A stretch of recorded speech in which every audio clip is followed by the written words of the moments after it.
Good morning teachers, we are group 80 and we are from 1226A. I am Jiaying and my other group members are Brenda, Ryan and Zhuang Peng. Our physics sports day activity was hit the wall and our aim was to find the difference in impulse for an inflated volleyball and a partially deflated volleyball. Before we start, here's a question for everyone. Have you ever wondered what happens when the ball hits a surface? Well, here's the physics behind it. Here are some fun facts to warm up. If you yelled for 8 years, 7 months and 6 days, you would have produced just enough sound energy to heat up 1 cup of coffee. A car travelling at 80 km per hour uses half its fuel to overcome wind resistance. Due to the effect of thermal expansion, the Eiffel Tower is up to 15 cm taller in summer. If Mount Everest were placed at the bottom of the deepest part of the ocean, its peak would still be a mile underwater. Did you know the mass of a typical volleyball is about 250 grams? With reference to the graph, we have found the following values. Initial velocity of the inflated ball is 4.59 meter per second and the final velocity is negative 2.82 meter per second. As for the partially deflated ball, initial velocity is negative 0.03 meter per second while final velocity is negative 0.02 meter per second.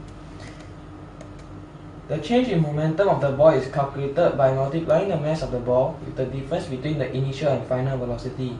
Hence, change in momentum of the inflated ball is negative 1.85 kg meter per second, while change in momentum of the partially deflated ball is 2.5 times 10 to the power negative 3 kg meter per second.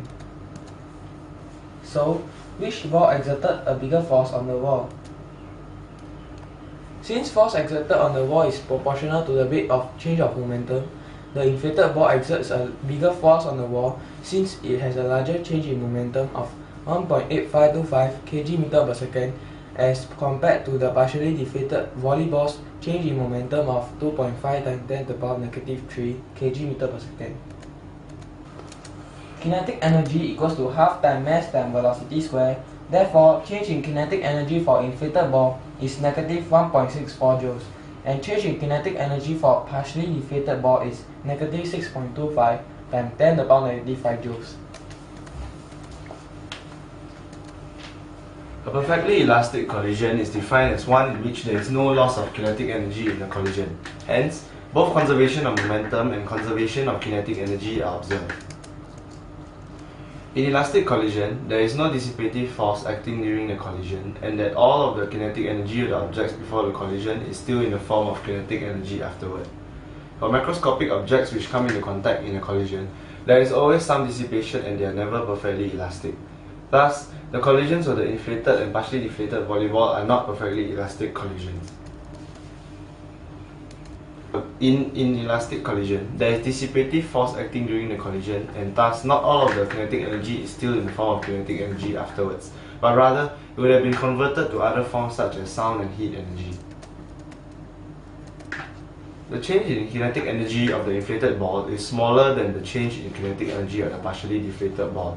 Thus, the inflated ball's collision is closer to an elastic collision, while the partially deflated ball's collision is closer to an inelastic collision.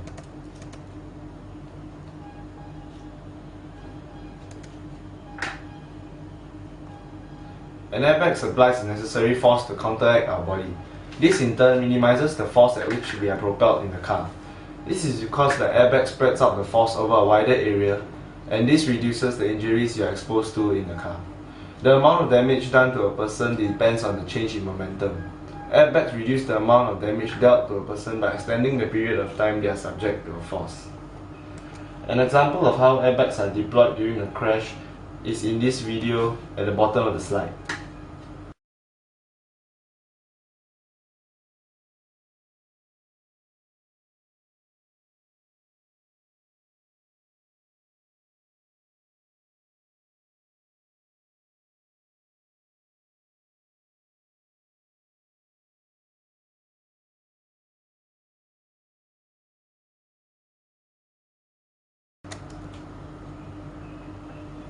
Information was extracted from the following websites for our research.